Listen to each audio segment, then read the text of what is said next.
She was supposed to stand beside him and smile.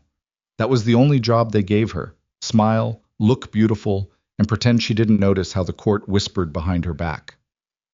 Luna Celine Ashbourne had been doing that for 3 years. 3 years of silence. 3 years of swallowing grief so sharp it cut her from the inside out.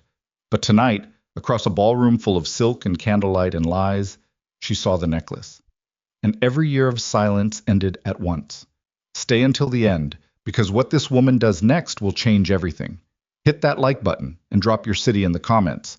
Let me know what corner of this world is watching her fight back. The Royal Moon Banquet had been weeks in the making. Every chandelier in the grand hall of Valcrest Palace had been restrung with fresh crystal, and the light they threw down onto the marble floor was the kind of cold, clean white that made everything look more expensive than it was. Servants had polished the stone until it reflected the gowns of the noble ladies passing over it, and the kitchen had been running since before dawn, stacking the long tables with smoked meats and spiced wines and sugar sculptures shaped like howling wolves. The whole palace smelled like cedar and clove and the faint, nervous sweat of 500 people trying to look like they belonged in the same room as their king. This was the banquet to end all banquets.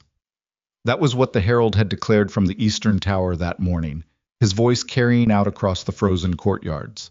A celebration of the future heir, of the Alpha King's bloodline, of the continuation of everything the Valcrest dynasty had built and bled for across 4 generations of conquest. Celine Ashbourne had heard that declaration from her chamber window. She had stood there in her shift with her hair still undone and her feet cold against the stone floor, and she had listened to every word, and she had felt nothing except a low, familiar dread that she had long since stopped trying to name. She knew what tonight meant. She had known since the invitations went out. Tonight was not a celebration. Tonight was a display. And she was one of the things being displayed. Her lady's maid, a quiet girl named Petra, with quick hands and the good sense to avoid small talk, had spent 2 hours working on her. The gown was silver gray, fitted close through the bodice, and flaring out at the knee, with a collar that sat high on her throat and sleeves that tapered to her wrists. It was a beautiful gown. It was the kind of beautiful that communicated submission. Here is your queen, dressed to be admired and not heard. Celine had stood still through all of it, watching herself in the mirror as Petra coiled her dark hair up and anchored it with pins, and she had thought, not for the first time, I look like a woman who is waiting for something terrible to happen. She had been right before. The walk from her chambers to the grand hall took 11 minutes when she moved at the pace expected of a Luna, which was to say slowly, deliberately, with her chin up and her expression arranged into something pleasant and empty. She had timed it before. She had timed a great many things in this palace, in the way that people who are constantly surveilled learn to calculate their own movements, to know which corridors were watched and which were not, which servants reported back to the council and which ones kept their mouths shut. 3 years in this palace had taught her the geometry of survival, even when she had not understood yet that survival was what she was doing. The doors to the grand hall stood open, and the noise rolled out to meet her before she reached them. 100 conversations stacked on top of each other, the clink of crystal, the scrape of chairs, the low thunder of a string quartet working through something stately and unmemorable at the far end of the room. Celine paused at the threshold for just a moment, long enough to breathe, and then she walked in. The court watched her the way they always watched her. Not with hostility, not exactly, and not with warmth either. It was a particular kind of watching that she had catalogued in the early months, when she had still believed it might stop. Some faces showed curiosity, some showed pity. Some showed that particular satisfaction that comes from watching another person occupy an uncomfortable position gracefully. The way people at an arena watch the performer on the high wire, pleased that it was not them up there. And some faces, the faces that clustered around Lady Vivian Caldwell, showed something colder and more deliberate. Assessment. The quiet monitoring of someone who expects an eventual collapse and wants to have a good view when it comes. Vivian herself was already in the room. Of course she was. Vivian Caldwell was always already in every room. That was one of her particular skills. She arrived early, positioned herself carefully, and made it appear that the room had been arranged around her rather than that she had arranged herself around the room. She was standing near the center table, laughing at something, one hand resting lightly on the arm of Lord Henley, who laughed back with the pleased look of a man who believed himself to be charming. Vivian wore red. She always wore red to these things. It was not a coincidence. Celine's gaze moved past her. She was practiced at this. She found the wine, found a cup, accepted it from a passing tray, and began the slow, careful circuit of the room that was expected of her, nodding to the faces she recognized, exchanging the words that needed to be exchanged. Lady Celine. Lord Cassian, old and shrewd and perpetually watchful, gave her a small bow. You look well. Lord Cassian. She returned the bow precisely. The hall is remarkable tonight. His Majesty spared nothing. A pause, deliberate, the kind that carries weight. He has much to celebrate. He does, she said, and moved on before the silence could develop teeth. She found her place at the high table without being escorted there, which was its own kind of small humiliation she had learned to absorb without flinching. The king's seat was empty. Riker would appear when he chose to appear. That was one of the undisputed privileges of power, that you arrived when you arrived, and the event waited for you. His herald had already announced that the king would address the court after the second wine service, which gave Celine approximately 40 minutes of standing at the high table alone, visible to the entire room, performing composure for an audience that was watching to see if she cracked. She drank her wine. She did not crack. The hall filled further. She watched the doors. She watched the faces moving through the candlelight, and she catalogued them the way she always did, not because it gave her pleasure, but because it was the only form of intelligence available to a woman whose position gave her access to every room and authority over none of them. That was when she saw it. She almost missed it. The grand hall was full of jewelry. The court dressed heavily for these occasions, everyone draped in the metals and stones that announced their family's weight and ambition, and after 3 years Celine had learned to let the glitter blur into background noise. But something caught her eye, a flash of silver at Vivian's throat, partly obscured by the lace edging of her collar, visible only when Vivian turned her head and the light hit the pendant at a particular angle. Celine's chest stopped. She knew that crest. She knew it the way she knew the lines of her own hands, the way she knew the sound of her mother's voice from memory, the way she knew every detail of a room she had not stood inside for 8 years because that room no longer existed. She knew it because she had grown up looking at it. She knew it because her younger sister Mara had worn it every day from the time she was 7 years old. A small silver pendant on a thin chain, stamped with the Ashbourne family crest. The bent thorn below the crescent moon, a design so old and specific to her bloodline that there was not another like it anywhere in the kingdom. Mara had been wearing it the night she died. They had never found it. Celine set her cup down on the table. The sound of it was very precise in her own ears, though no one near her appeared to notice. She was aware of her own breathing. She was aware of the distance between herself and Vivian, perhaps 30 feet of marble floor, and the 500 people filling the space between them, and the fact that she was standing at the high table at the Royal Moon Banquet in front of the entire court of the Valacrest Kingdom. She was also aware that none of that mattered, not even slightly.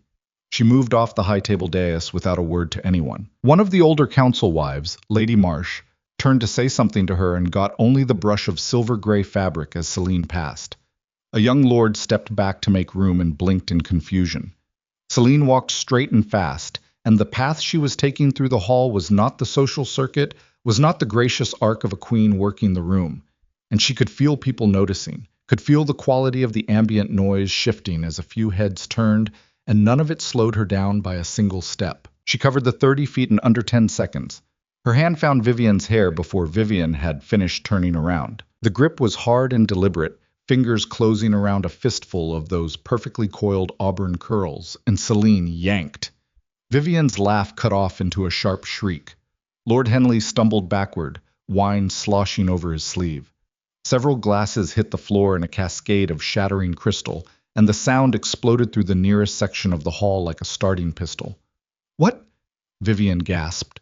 Celine didn't answer. She started walking. She dragged Vivian by the hair through the marble hall, and the crowd split around them like water around a stone, and the screaming started, from Vivian first, then from the women nearest to them, then from across the room as people craned and surged to see what was happening. The string quartet stopped playing. Someone shouted for the guards. Celine heard none of it as a specific sound. It was all just the noise that surrounded what she was doing, the ambient backdrop to the only thing that was real. Vivian's heels scrabbled against the marble. She clawed at Celine's wrist with both hands, her painted nails raking skin, drawing lines of bright pain. "Stop it, you insane!" Vivian's voice broke into another shriek as Celine tightened her grip. "Keep walking," Celine said. Her own voice surprised her. It was very calm. She pulled Vivian to the center of the hall, the open space between the tables where the marble was widest, where the candlelight was brightest, where there was not a single pair of eyes in the room that did not have a clear line of sight. Then she stopped. She released Vivian's hair. She stepped back one pace and waited. Vivian stumbled forward, catching herself on a table edge. Her immaculate hair had been pulled half down from its arrangement, hanging in loose sections around her flushed face. Her collar was crooked. She straightened up and turned, and the expression she wore in that first second, before she had time to compose it, before she remembered she was being watched, was not fear. It was fury. Old, practiced fury, the kind that knows how to wait. Then the eyes of 500 nobles landed on her, and the expression became something else entirely. "Celine." The voice came from behind her, and she recognized it without turning. Alpha King Riker Valicrest was not a man who entered rooms unnoticed under any circumstances, but he moved through the crowd now with a speed that meant he had pushed his way through it rather than letting it part for him, which told her the commotion had reached him faster than the heralds. "What in the— Your Majesty?" She turned her head just enough to acknowledge him without breaking her line of sight with Vivian. "I apologize for the disruption." A short, stunned silence.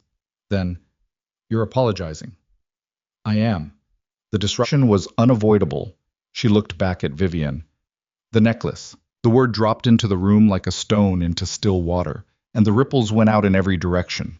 Vivian's hand went instinctively to her throat.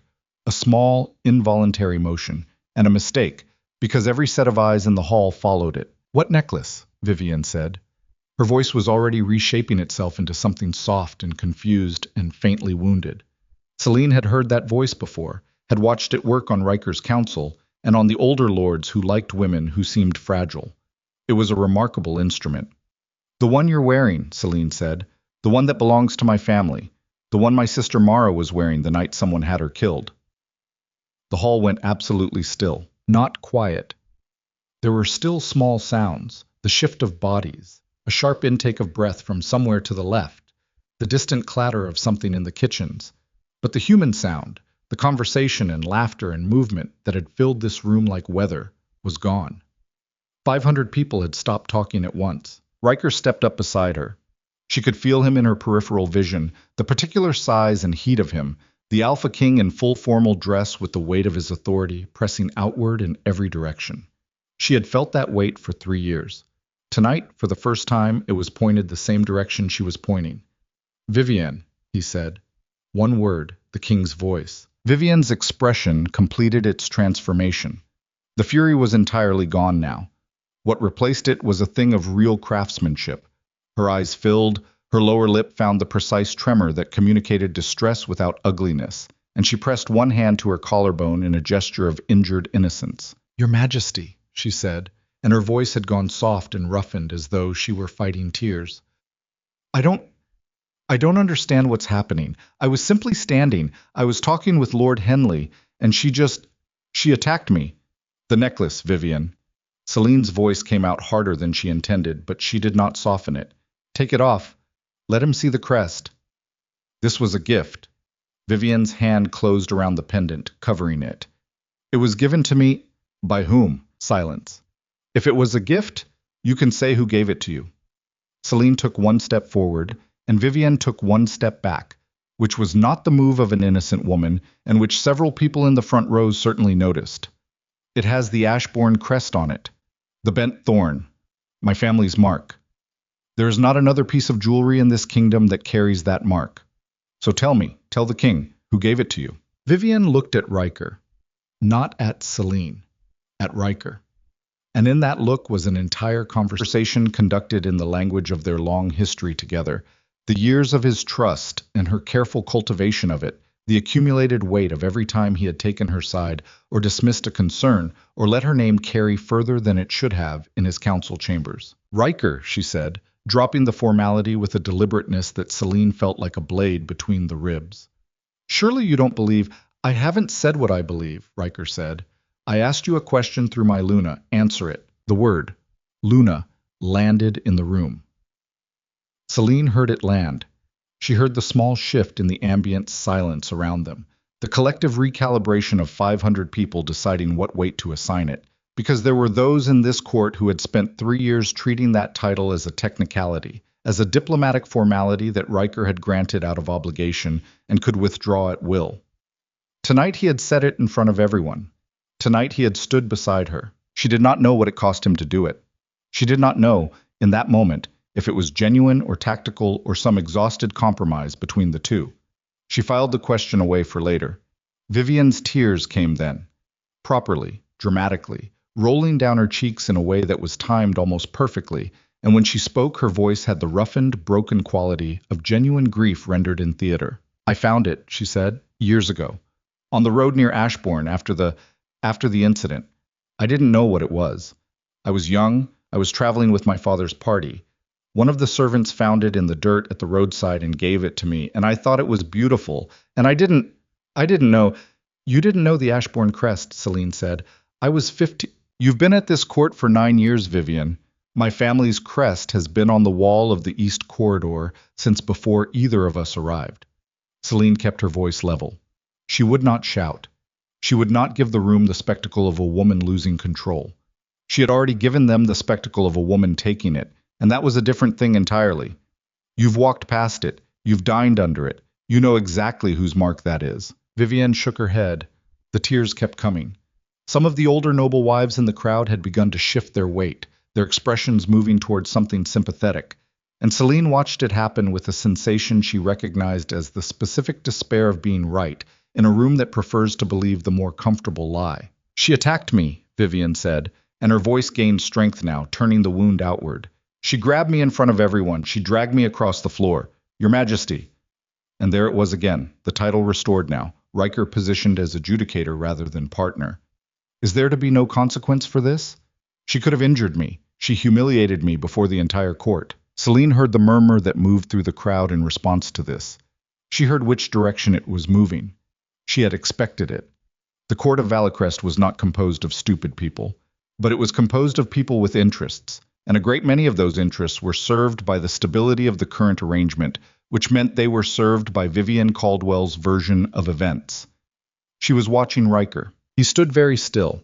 He had a face built for authority, broad, angular, every feature arranged toward the impression of certainty. And right now that face was giving her nothing. He was looking at Vivian, he was looking at Celine. He was doing the calculation that kings do when two conflicting accounts of reality arrive simultaneously, which is to say, he was weighing evidence against comfort. And Celine knew, from 3 years of watching him make calculations, that comfort had a significant advantage. "Take it off," she said again. Quietly this time. Just to him. Riker looked at her. Something moved in his eyes. Not belief, not yet, but a splinter of doubt that hadn't been there before. He turned to Vivian. "The necklace," he said. "Let me see it." Vivian's face crumpled briefly, beautifully. She reached up and unclasped it with hands that shook in a very convincing imitation of distress, and she held it out to him on her palm. Riker took it. He looked at it for a long moment. Then he looked at Celine. She watched his expression as he studied the crest. She watched him recognize it, or not recognize it. She couldn't tell, not yet, because he had pulled the king's face back on over whatever he was actually feeling, and when Riker Valcrest didn't want you to see inside him, you didn't see inside him. It was one of the first things she had learned about him, one of the things that had taken her the longest to stop trying to work around. Lord Cassion's voice came from somewhere in the crowd, careful and measured. "Perhaps this is a matter better addressed in private. Given the occasion, nothing is going to be addressed in private," Celine said, and she heard the silence sharpen around those words, heard the slight intake of breath that accompanied them, because a Luna who contradicted a lord in public was a Luna making a specific declaration about the scope of her own authority. Not this, not anymore. Cassion's eyes found hers. In them she read the thing he couldn't say aloud. "You are making a mistake. You are spending capital you don't have." She held his gaze until he looked away. Riker closed his hand around the pendant. "This evening's ceremonies will resume momentarily," he said, and his voice reached the whole room without apparent effort, the way a king's voice did when it was shaped by 20 years of command. "Lady Vivian, Luna Celine, my study, now." He turned and walked. The crowd parted. Celine followed. She did not look at the nobles as she passed through them. She looked straight ahead, but she could feel the texture of their stares, the pity, the calculation, the satisfaction, and she could hear, underneath the controlled silence, the first whispers beginning, the ones that would circulate by tomorrow morning through every corridor of this palace. She heard one word more than others: jealous. The word moved through the crowd like smoke, low and persistent. She caught it twice before she was through the doors, and both times it came from a woman's voice, and both times it landed with a weight that was heavier than its single syllable suggested, because that word had specific gravity in a court like this one. Jealous meant unstable. Jealous meant unworthy. Jealous meant a Luna who could not contain herself, who was ruled by emotion rather than dignity, who had embarrassed her king before his kingdom. Celine walked through the door and did not look back. The study was on the upper floor, and she climbed the stairs behind Riker without speaking. Vivian came behind her. None of the three of them said a word in the corridor, and the silence had a different quality than the silence of the banquet hall. That had been the silence of an audience holding its breath. This was the silence of a storm before it broke. Riker opened the study door and held it. She went through. Vivian followed, and then Riker, who closed it behind him, and the thick wood and the distance from the hall made everything suddenly very quiet. It was a large room, deliberately austere, shelves of ledgers and military maps, a desk that had belonged to his father, a fireplace with a low fire that threw orange light across the stone floor. Celine had been in this room before. She had been in it twice in 3 years, both times for formal discussions with Riker and members of his council, and both times she had sat in the chair across from his desk and understood with complete clarity that she was being managed. She did not sit down. Riker placed the necklace on the desk. He looked at it. Then he looked at Celine. "Explain," he said, not unkindly. That was the thing about Riker. He was rarely unkind, which made the effect of his doubt harder to argue against than simple hostility would have been. "My sister Mara was 14 when they killed her," Celine said. "She wore that pendant every day for 7 years. It was our grandmother's. Our mother gave it to her on her name day when she was 7 years old, and after our grandmother died, it was the only thing Mara had left of her." She looked at the pendant on the desk. "They never found it in the ashes. I spent a month going through what was left of Ashbourne Estate with my own hands, and it wasn't there, because whoever set that fire took it first." "You're saying someone took it from her body," Riker said. "I'm saying someone took it from her room, before, while she was sleeping." Celine's voice stayed level, but her jaw ached from the effort. "Someone who had access to the estate. Someone who knew which room was hers." Riker looked at Vivian. Vivian had composed herself entirely. The tears were dry. She stood with her back straight and her hands folded in front of her, and the face she wore now was one of patient grief, of a woman wrongly accused who has decided to endure it with dignity because she knows the truth will eventually emerge. It was the best performance Celine had ever seen from her, and she had seen several. "I was 15 years old when the Ashbourne estate burned," Vivian said. "I was traveling with my father's party along the Eastern Road. I couldn't have been within 40 miles of the estate." She looked at Riker. "You can verify the travel records. My father's household kept meticulous accounts."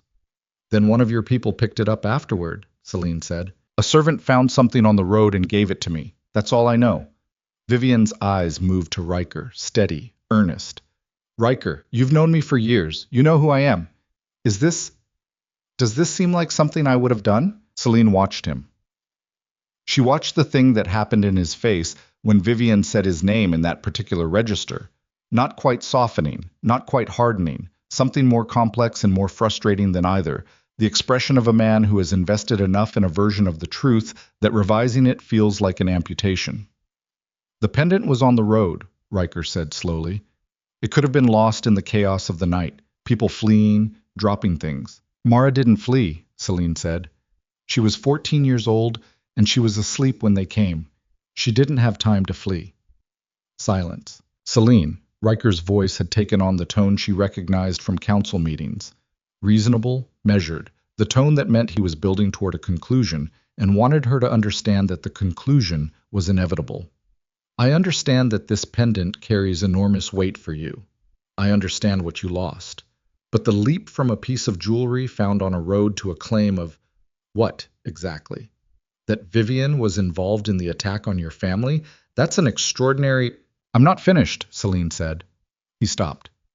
In 3 years, she had never interrupted him. She watched him register it. She watched the slight widening of his eyes, the moment of recalibration. I'm not finished, she said again more quietly. I didn't come to you tonight with only a necklace. I came to you with a necklace because it was standing right in front of me, and 8 years of waiting for this moment closed every distance I had between my instinct and my feet. She looked at Vivian. But I'm not operating on instinct alone. I haven't been for a long time. Vivian's composed expression did not change. But something behind her eyes shifted, just slightly, just for a fraction of a second, and Celine caught it the way a hunter catches the movement of something in tall grass. What does that mean? Riker said. It means I've been watching. It means I've been collecting. She kept her eyes on Vivian. And it means that before this week is out, I'm going to give you something you can't dismiss. This is... Vivian's voice came out with a small, controlled laugh, the kind that performed reasonableness. Riker, this is exactly what I mean. She's been watching me. I've been watching everyone. Celine finally looked away from Vivian and back to Riker. That's what you learn to do when you have no other tools. That's what 3 years in this palace taught me. You watch, and you remember, and you wait. She looked at the pendant on the desk. Tonight I stopped waiting. Riker stared at her.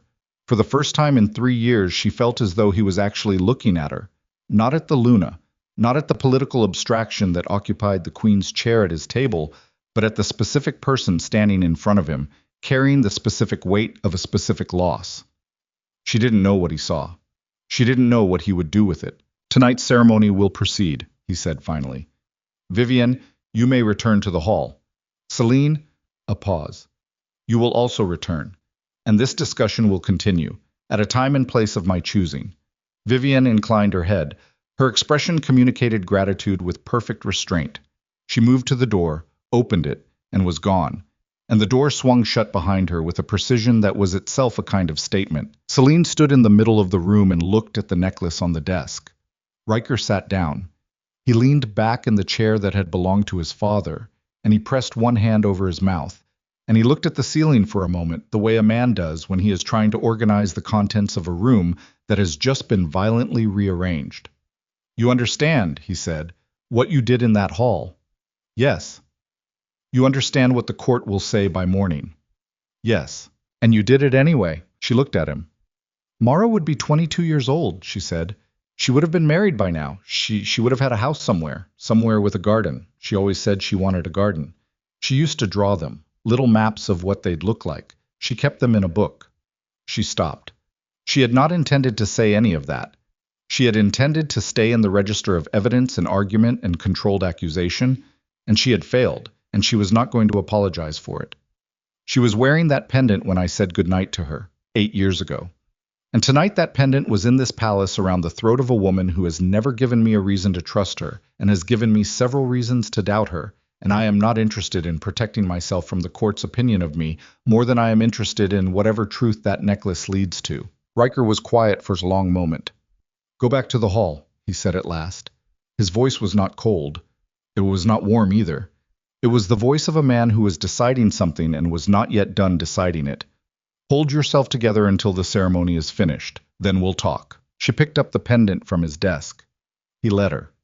She closed her fingers around it, and the silver was warm from being handled, and she held it for a moment before she put it in the inside pocket of her gown, where it was against her chest. I've been holding myself together for 3 years, she said. One more night is not the problem. She walked out. The corridor was empty. 2 torches threw amber light against the stone, and the sound of the banquet below came up through the floor as a muffled, continuing noise.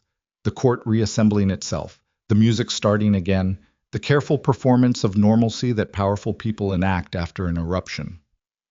Celine stood in the corridor and breathed. Her wrist ached where Vivian's nails had raked it. She looked at it, and there were 4 thin red lines rising on the inside of her forearm, not deep, but bright. She pressed her sleeve down over them. She had done what she had come to do tonight, and it had cost what she had expected it to cost. The court would turn. The whispers had already started. By morning the word would be jealous, would be unstable, would be difficult, and by evening it would have traveled to the outer estates. She had calculated this before she moved. She had moved anyway. What she had not calculated was the guard. I was standing at the end of the corridor, just past the intersection that led to the back staircase. Not in her path, not watching her, or not appearing to watch her, which was a different thing. He was young or youngish, perhaps 30, with the kind of face that had been through something rough. A scar that ran from the left corner of his jaw up through his cheekbone, old and paled to silver, the kind of scar that takes years to reach that color. He wore the standard guard's uniform of the Valicrest household, and he was looking at the wall opposite him with the particular practiced blankness of a guard who is accustomed to overhearing things he is not supposed to react to. As she passed, he spoke. "Luna." She stopped. "The south corridor at the second landing," he said. His voice was very quiet. He did not look at her. "Behind the tapestry of the winter hunt. There's a loose stone in the wall behind it. Has been for 6 months." A pause. "Someone's been leaving things there." She looked at him. "Things. Letters. Folded twice. I'm the only guard who uses that corridor on night rotation." His jaw moved slightly. "The ones I've seen look like they're written in cipher. I haven't read them. Not my place." He finally looked at her, directly, and his eyes were dark and level and giving her nothing except the information he had just provided. "I thought someone with more interest in them might want to know they were there." "Why tell me?" she said. "Because you're the only person in this palace who looked at that necklace and didn't wait to be told what it meant," he said. "Ma'am." He looked back at the wall. She stood there for 3 seconds, measuring him, the scar, the stillness, the precision of what he had said and what he had withheld. Then she walked on, past him, toward the stairs, and her heart was moving at a pace that had nothing to do with fear and everything to do with the first, fragile, dangerous sensation she had not permitted herself in 8 years. Something was there. Something had been there, waiting, hidden behind a tapestry in a corridor nobody used. She reached the top of the stairs and looked down at the banquet hall below, at the 500 nobles reassembling their composure, at the tables and the candlelight and the music resuming its careful, unmemorable orbit, and she reached into her pocket and closed her hand around Mara's pendant, and she made herself a promise. She would go to the south corridor, she would find what was behind that stone. And whatever was written in those letters, whatever names were in them, whatever thread they were the beginning of, she would follow it. Past the court's opinion of her, past Riker's doubt, past every structure in this palace designed to make women like her small enough to dismiss, past all of it. She walked back into the hall with her chin up and her expression arranged, and the court watched her take her place at the high table. And some of the faces wore pity, and some wore calculation, and some wore the cold assessment of people who believed they were watching a woman's last performance before her inevitable fall. Not one of them saw what she was actually doing. She was beginning. Below the high table, half hidden behind a column at the edge of the hall, Damon Crow leaned one shoulder against the stone and watched her sit down. He had been in this palace for 2 years. He had served under 3 commanders and survived the political purge that had ended the careers of the last 2. He had learned, in that time, to identify the people worth watching.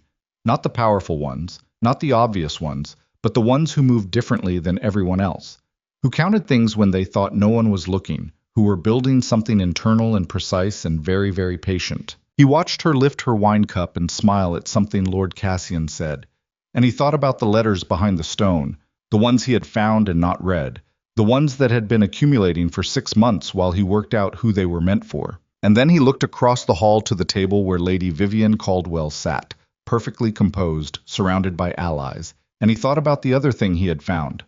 Not in the wall. In the records room, 3 weeks ago, cross-referencing the guard rotation logs against the incident archives from the eastern provinces.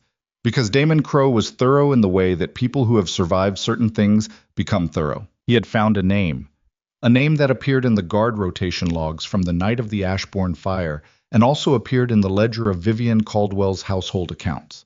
A name that should not have been in both places. A name that connected 2 things that the court's official record insisted had no connection. He had been trying to decide for 3 weeks what to do with it. Tonight, watching the Luna drag. Vivian Caldwell across a marble floor in front of the entire court with her face set like she was going to the gallows, and didn't particularly mind, he had decided. He set his cup down and straightened up from the column. Somewhere in the south corridor, behind a tapestry, behind a loose stone, the letters were waiting. And tomorrow, one way or another, the kingdom of Valicrest was going to start finding out what they said. The banquet ended at midnight. Celine knew this because she counted the bell strikes from the tower above the east wing, each one landing in her chest like a slow fist. She sat at the high table through all of it. Through the herald's formal announcement of the future heir, through the toast that followed, through the careful diplomatic theater of 500 nobles lifting their cups and cheering a bloodline that had never once asked their opinion. She sat with her back straight and her expression composed and her hand pressed flat against her thigh, where no one could see the pressure she was putting into it. Vivienne sat 3 tables down. She had returned to the hall perhaps 20 minutes after Celine, and she had taken her seat and accepted the solicitous attention of the nobles around her with the grace of a woman who has endured something unreasonable and chosen not to diminish herself by making a scene of it. Lady Marsh sat beside her and said things in a low voice. Lord Henley refilled her cup. Several others drifted over in the course of the evening to offer the particular brand of comfort that is really just an opportunity to be seen offering comfort, and Vivienne received each of them with equal warmth, equal restraint, and the faint, lingering shadow of injury that she wore like a second gown. Celine watched it all and said nothing and drank very little. Riker spoke once during the ceremony. The formal address, the expected words about legacy and strength and the kingdom's future. He did not look at her while he spoke. He looked at the hall, at the crowd. At the middle distance of a man delivering a performance, he has given enough times that it no longer requires his full attention. When he was done, he sat, and he accepted the toast, and he did not look at her, and she did not look at him. And the space between them at the high table had the specific quality of a wound that has not yet decided whether it will close or fester. When the hall finally emptied, she did not go to her chambers. She waited.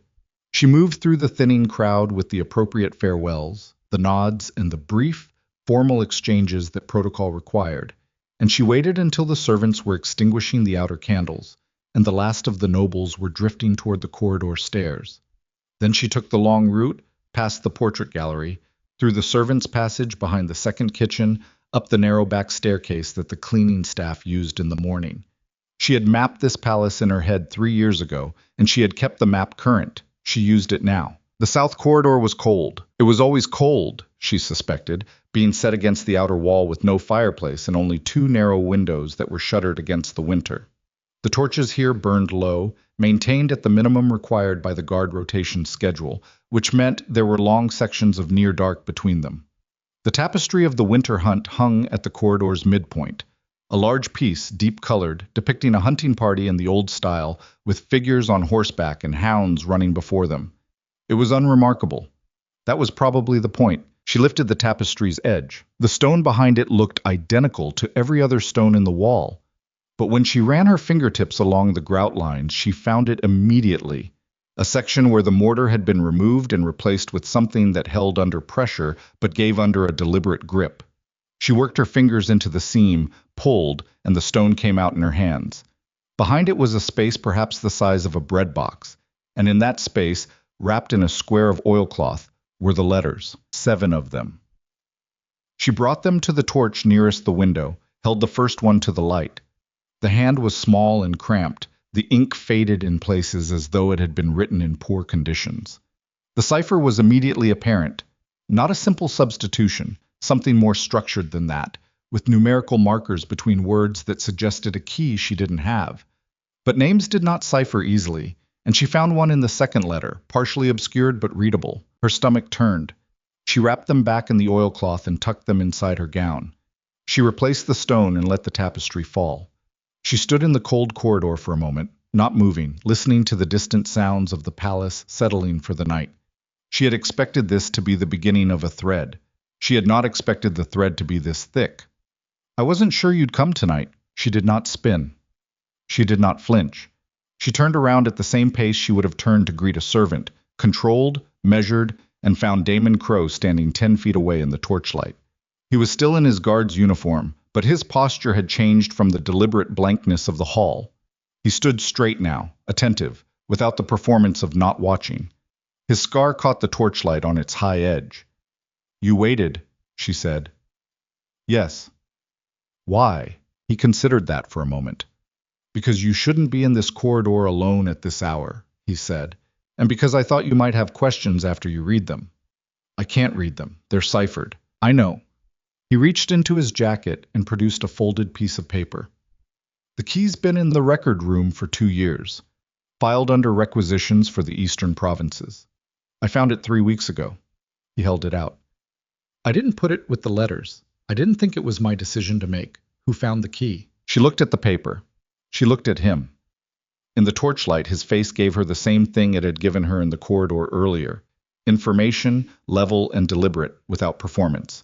She took the key. Your name, she said. Damon Crow. Senior Guard, South Wing Rotation. A pause.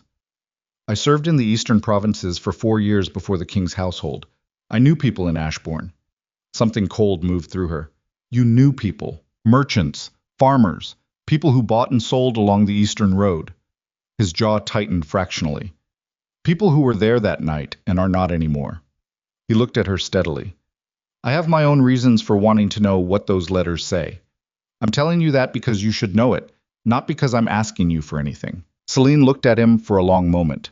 She had become, over 3 years, a reasonably accurate reader of the specific textures of loyalty and self-interest, having been required to survive on the distinction. Damon Crow was not performing honesty. He was simply being honest, which was a rarer thing than it appeared and considerably more useful. Come with me, she said, somewhere with better light. They used her sitting room, not her main chamber, the smaller room off the corridor that was technically for receiving formal visitors, and which, for that reason, was almost never used and never watched. She lit the lamp herself and spread the letters on the table and set the key beside them. The cipher broke in under an hour. Damon sat across from her while she worked, reading the decoded sections as she produced them. He said very little. Once he stood up and walked to the window and stood there with his back to her for a moment, and she understood that whatever he was managing it privately and did not require her acknowledgement. She gave him that. The letters were correspondence between 2 parties. The sender was identified only by a numerical mark, but the recipient's name appeared twice in full. She decoded it the second time thinking she had made an error, checked it against the key, and found she had not. Lord Aldrich Marsh, Lady Marsh's husband, Chief of the King's Advisory Council. The man who had served Riker's father before Riker, and who had held his position through the transition of power with the immovable patience of someone who understands that kings change and structures remain. The content of the letters covered a period of 8 years. Most of it was operational. References to payments made, routes taken, names that the cipher still partially obscured. But one letter, the 4th one, was different in register. It was not operational. It was precautionary. The sender was worried about something, and the worry had produced a specific instruction. Celine read it 3 times. The instruction was this: if the Ashbourne girl asks questions, use Vivian. She set the letter down. Vivian was a tool, she said. It was not a question.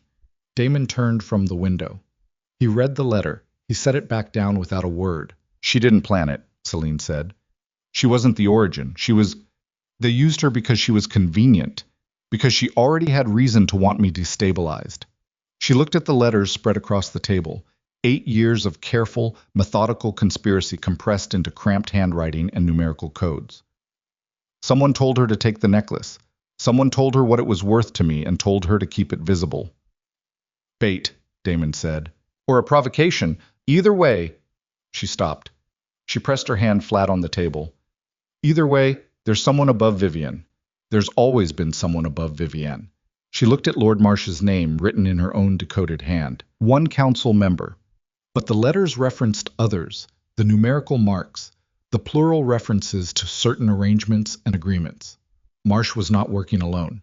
He was a node in something larger, and the letters in front of her were not the whole map. They were an edge of it. I need more, she said. This is enough to ask a question. It's not enough to force an answer. The Eastern Province records, Damon said. He sat down again. His voice had the quality of someone who has been building a case in their head for weeks and is now finally permitted to say it aloud. The official record of the Ashbourne fire lists the cause as an accident.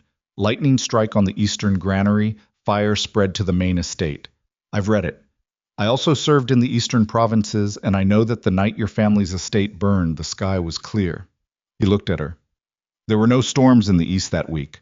I've checked the garrison weather logs. Clear skies, light winds, 3 consecutive nights. The official record is falsified, she said. Yes, and someone at the garrison level signed off on it. Someone who had authority to alter the record and who did it within 3 days of the fire, before any independent inquiry could be established. He laid his hands on the table. That person's name is in the garrison logs. I found it. Tell me. Captain Edric Vance. He retired from the garrison 2 years after the fire and moved to the capital. He lives in the lower city now. Damon's voice stayed level. He receives a quarterly stipend from an unnamed account that clears through a merchant house registered in the northern districts. A pause. The merchant house is owned by a shell partnership. When I traced the partnership, he stopped. Tell me. One of the partners is a name I recognize from Lady Vivian Caldwell's household ledger, he said. A name that also appears in the Valacrest Council's official records as an approved vendor. The room was very quiet. Celine looked at the lamp flame. She breathed through her nose, slow and deliberate, the way she had learned to breathe when something hit hard enough to require management. She thought about Mara. She thought about 8 years of being told it was an accident, 8 years of absorbing that word and trying to build something functional around it. Then she stopped thinking about that, because grief was not a tool, and she needed tools. Vivian didn't know all of it, she said. Almost certainly not, Damon agreed. But she knew enough. She knew what the necklace was. She kept it visible, deliberately. Celine looked back at the letters. Marsh gave her enough to keep her cooperative and not enough to make her dangerous. She thinks she's a player. She's a piece, Damon said, like the rest of them. Which means when she starts to understand what I know... Celine stopped. She'll panic, Damon said, or she'll go to Marsh. She'll go to Marsh. Celine looked at him. Which means I have a narrow window. Before she does, before he knows how much I've found... A knock at the outer chamber door. Both of them went still. 3 knocks, then 2, then 1. A pattern, specific and deliberate, not the knock of a servant or a guard on routine check. Celine looked at Damon. He shook his head slightly. Not mine. She gathered the letters off the table and put them in the chest behind the window seat. She lowered the lamp. She gestured at the inner door. Damon moved through it and pulled it to without a sound. She crossed to the outer door and opened it. Riker stood in the corridor, alone. No guards, no herald, no formality. Just the Alpha King in a plain dark jacket with the formal coat removed, and the particular look on his face of a man who has been having an argument with himself for the past 2 hours and has finally reached a conclusion he does not entirely trust. He looked at her. He looked at the room behind her. His eyes moved to the chest behind the window seat, then back up to her face. I couldn't sleep, he said. Neither could I, she said. A silence that was not comfortable and was not hostile. Just 2 people standing in a doorway accounting for each other. I've been thinking, he said, about the night you arrived in this palace. His voice was low, careful, picking its way through something. You were 20 years old. You'd come from the eastern provinces with nothing. I remember thinking... He stopped. He looked at the wall for a moment. I thought you were very composed for someone who had lost everything. She said nothing. I thought it was dignity, he said. I understand now that it was armor. She looked at him. She looked at the king who had doubted her for 3 years, who had let a court and a council and a woman with perfect tears build a wall between his instinct and his judgment, and she felt the full complexity of what she felt about him. The anger, the exhaustion, the buried and unreasonable wish that things had gone differently. She felt all of it, and she let none of it into her face because the armor was still necessary. It was going to be necessary for a while longer. You should sleep, she said. I want to know what you found, he said. Not a demand, not quite a request, something between them, offered carefully, the way you offer your hand to an animal that has reason to bite. She held his gaze for a long moment. Come back in the morning, she said. Early, before the council assembles. She paused. And come alone. He studied her. She watched him decide whether to push for more, and she watched him decide not to, and she thought that this, perhaps, was the most revealing thing she had seen him do in 3 years. Choose to wait for what she was willing to give, rather than take what he could have demanded. Early, he said. Yes. He held her gaze one more beat. Then he turned and walked back down the corridor, and she watched him go, and when he was gone, she closed the door. She stood with her back against it and breathed. The inner door opened, and Damon stepped back into the room. He said nothing. He looked at the chest behind the window seat, then at her, and waited. Tomorrow morning, she said, before the council. I'm going to tell him what we have. She pushed off the door. Which means tonight I need everything else you've been holding back. Damon's expression shifted. Not surprise, exactly. More like the acknowledgement of a truth he had already been carrying. There's one more thing, he said.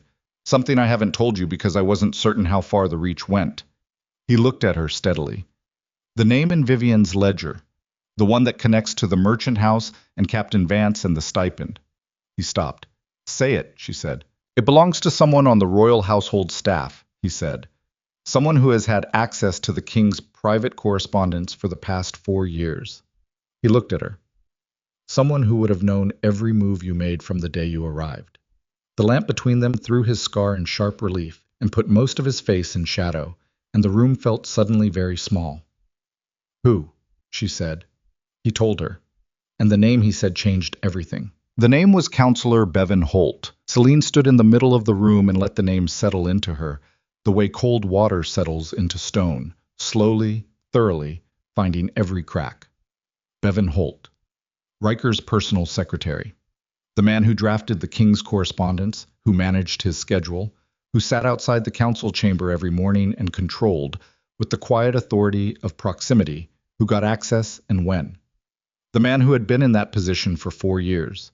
The man whose desk stood 12 feet from the king's private study door. She had spoken to him perhaps 40 times in 3 years. She had found him unremarkable. That had been the point. You're certain, she said. I traced the partnership registration through 3 layers, Damon said. The final signatory name is Holt, a family name, his mother's line, registered under her maiden name. It took me 6 weeks to find it. He looked at her without apology. I wanted to be certain before I told you. She turned away from him. She walked to the window and looked out at the palace courtyard below, torchlight on stone, a single guard making his circuit along the far wall, the particular dense darkness of a winter night pressing in from every direction. She pressed her fingers against the cold glass and thought about the architecture of what she had just been told. Holt controlled the king's correspondence, which meant that any letter she had ever sent through official channels, any formal request, any communication that passed through the palace's standard routes, Holt had seen it. More than that, any communication sent to Riker from outside the palace, any warning or inquiry from lords or merchants or garrison commanders in the eastern provinces, any thread that might have led back to the Ashbourne fire, Holt had seen it first, had managed it, had decided for 4 years what Riker knew and what he didn't. The conspiracy had not been keeping Riker ignorant from a distance. It had been doing it from inside the room. She turned back. How much does Vivian know about Holt? She said.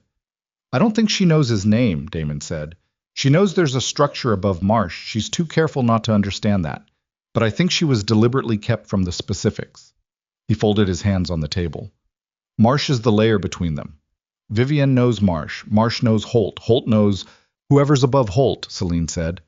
Damon was quiet. There's someone above Holt, she said. It was not a question. The letters, the structure, the reach of it. This was not built by a secretary and a council member and a lady with a convenient position in court. This was built by someone with the vision and the resources to construct a conspiracy that had survived 8 years and a change of king without a single significant rupture. The letters reference a principle, a direction. Someone who had reason to want my family gone and reason to want the investigation suppressed for nearly a decade. I don't have a name, Damon said. Neither do I, she said. Yet. She looked at the chest behind the window seat. Tomorrow morning I tell Riker what we have. Marsh, Holt, the letters, the garrison records, Vance. I give him enough to pull the thread himself and see where it goes. She looked at Damon. After that, whatever happens, happens fast. You understand that. Once Holt knows the king is asking questions that didn't originate from him, the window closes. I understand, Damon said. Get some sleep, she said. Not here, your regular post. Act as you always act. He stood, and at the door he paused. Luna, he said, what you did tonight in the hall, dragging Vivian across the floor in front of the entire court. A beat. Half the palace thinks you've lost your mind. I know, she said. The other half is watching to see what you do next, he said. That half is more important. He left. She did not sleep. She sat in the chair beside the window with the lamp turned low and worked through every variable she could identify, running each one forward the way you run a hand across a blade to find the edge. Riker was the central variable and the most unpredictable. She had watched him for 3 years, and she understood the broad architecture of how he processed information. He was methodical, he was proud, and he did not enjoy discovering that he had been managed. The revelation that Holt had been filtering his correspondence was going to land differently than the revelation about Marsh or Vivian. Marsh was a council member, exterior, a man whose loyalty had always been conditional in the way that political loyalty always is. But Holt was inside the room. Holt was the person Riker had trusted by default, in the unexamined way that people trust furniture. Not because they have assessed it and found it worthy, but because it has always been there and nothing has yet broken. That kind of betrayal did something different to a person. She had some experience with it. She reached into her gown and closed her hand around Mara's pendant and held it there until the cold silver warmed against her palm, and then she let it go. Dawn came gray and slow. Riker arrived at her outer door at the 6th hour, alone, as she had asked. He wore plain clothes again, a working king's version of informal, which meant no insignia but fabric that cost more than a garrison soldier's yearly wage. He looked like a man who had slept poorly and was performing competence over the top of it. She let him in. She showed him the letters, the decoded transcriptions, the cipher key. She told him about Damon and about the garrison records and about Captain Vance. She laid it out in the order that made structural sense, building from foundation to peak, and she watched his face while she did it. He was very still. This was something she had observed about Riker under pressure, where lesser men showed their disturbance through motion, through pacing or gesture or raised voices. He went still. It was not composure exactly. It was the physical expression of a mind working at a speed that had temporarily outrun the body's need to respond. When she said Holt's name, he stood up. He walked to the window.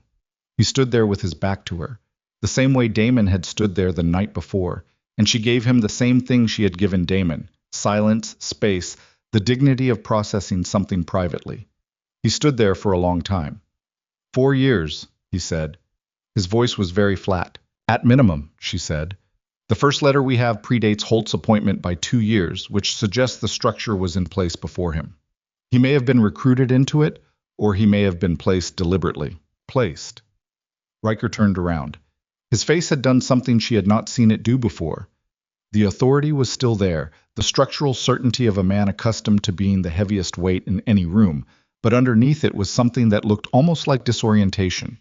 A king discovering that the ground he has been standing on was not ground. Someone placed Holt in my household. That's my belief, she said. Someone with enough influence to manage a personnel appointment at that level without drawing attention. Someone who understood that controlling your correspondence was more efficient than controlling you directly. He looked at her. The look went on longer than was comfortable, and she held it steadily. You've known about this for how long? He said. I've suspected the shape of it for about 8 months, she said. I've had evidence for one night. 8 months. Not anger yet. Something that was going to become anger. I had no evidence. I had pattern recognition. I had the kind of knowledge that a woman accumulates when she is surveilled constantly and has no official capacity to act on what she observes. She kept her voice level. I came to you last night. I came to you this morning. I am here. He pressed his hand over his mouth. He breathed. She watched him make the decision to set aside whatever he was feeling about the timeline and focus on what could be done with what he now knew. Marsh, he said. Holt, Vivian. And whoever stands above them. The letters point to a principle we haven't identified. I'll have Holt arrested this morning. No. The word came out sharp, and she did not soften it. He stopped. If you arrest Holt this morning, the principal knows within hours that the investigation has reached the household level. Whoever they are, they have enough reach to have maintained this for 8 years. They will not be caught flat-footed by a single arrest. She looked at him. You arrest Holt, and you get Holt. You wait, you watch, you move carefully. You have a chance at all of them. Riker stared at her. She understood what she was asking him to do. She was asking a king who had just discovered a spy in his private household to leave that spy in place, to walk past him this morning and pour correspondence through his hands and perform normalcy. It was asking him to do what she had been doing for 3 years, and she was aware of the irony of that. and she was also aware that it was the correct tactical decision, regardless of the irony. "The hunting festival," he said slowly. 4 days. 4 days to identify the principal. 4 days to build a case that doesn't require Holt's confession to stand. She paused. 4 days during which you and I are publicly observed to be in conflict over last night's events, which gives whoever is watching us no reason to accelerate. He looked at her for a long time. "You want me to treat you as a problem in public," he said. "Continue the appearance that the court's assessment of you is correct." "I want you to do what is necessary to catch the person who had my family killed," she said. "If that requires you to look at me with disappointment over the high table for 4 more days, I will survive it." Something shifted in his face. She couldn't name it precisely. It was not softness. It was not the moment in a story where the powerful man finally sees the woman clearly and everything resolves into warmth. It was harder and more real than that. It was the look of a man who has just taken the full measure of what someone else has been carrying and found his previous estimation of their weight significantly wrong. 4 days, he said. 4 days, she confirmed. He left. The hunting festival began the following morning, and the court moved from the palace to the eastern woodland lodge that the Vallecrest family had maintained for 3 generations. It was a 2-hour ride, a procession of horses and carriages along the frozen road, nobles in their traveling furs, servants managing the supply wagons, the whole apparatus of a court in motion. Celine rode near the back of the procession. She was positioned there deliberately, which meant Vivian rode near the front, which meant the visual narrative of the journey communicated everything the court had been told to believe. The Luna fallen, the preferred lady elevated, a natural order reasserting itself after an unfortunate disruption. She watched the trees and did not think about how cold she was. The lodge was large and well-appointed and organized along lines that suited hunting parties, long common halls, smaller private rooms, fires built wide and hot against the season's edge. The first day of the festival was ceremony, the traditional marking, the formal blessing of the hunt, the dinner that followed where the men competed to recount their previous seasons and the women performed enjoyment of the stories. Celine sat through all of it. She ate. She drank moderately. She watched. On the second day, Damon found her. He came to her door in the early afternoon under the pretense of a routine security check, and he was inside for 90 seconds. Long enough to tell her that he had spoken to a former garrison soldier in the lodge's serving staff, a man who had been stationed at the Eastern Post during the year of the Ashbourne fire, and who, for the price of enough wine and a promise he hadn't yet decided whether to believe, had given Damon a name. Not Holt's name, not Marsh's name, a name above them both. Celine looked at the name written on the small piece of paper Damon pressed into her hand. She read it once, folded it, and put it in her pocket. Her face gave Damon nothing, and he understood that to mean what it meant. She had her principle. The third day of the festival was the deep hunt, parties splitting off into the forest, riding out to the old eastern trails where the game was heavier, and the light came through the canopy at angles that made the whole world look like it was made of ice and amber. Celine was not assigned to a hunting party. She was not expected to hunt. She used the freedom that invisibility provides. She went to the forest on foot. She had told no one. She had told Damon she was staying in her room. She had told Riker's man at the schedule desk that she was unwell. She walked out through the lodge's side entrance with a cloak and boots and the folded paper in her pocket, and 3 hours before the hunting parties were expected to return. She needed to think without walls around her. She needed the specific clarity that comes from cold air and open ground, from the pressure of weather rather than the pressure of surveillance. She walked until the lodge was behind her and the sound of it was gone, and then she walked further, into the tree line where the path narrowed and the canopy closed overhead. She was thinking about the name on the paper when she heard the first one, a sound. Not animal. The specific, deliberate absence of sound that a large animal makes when it has stopped moving and is waiting. She stopped walking. She listened. The trees were dense here and the light was low, the winter-stripped branches making a lattice overhead through which a thin gray sky was visible in sections. Then a second sound. To her left. She turned her head slowly. 3 men, coming through the trees from different angles. Not running, walking, which was worse. Running suggested panic. Walking suggested planning.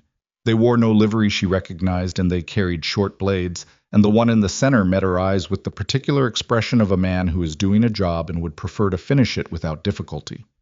She ran. She ran back toward the path and heard them behind her, faster than she expected, the snow muffling the sound of their feet so that the distance was hard to gauge. She was fast, but the snow was deep away from the path, and it pulled at every stride.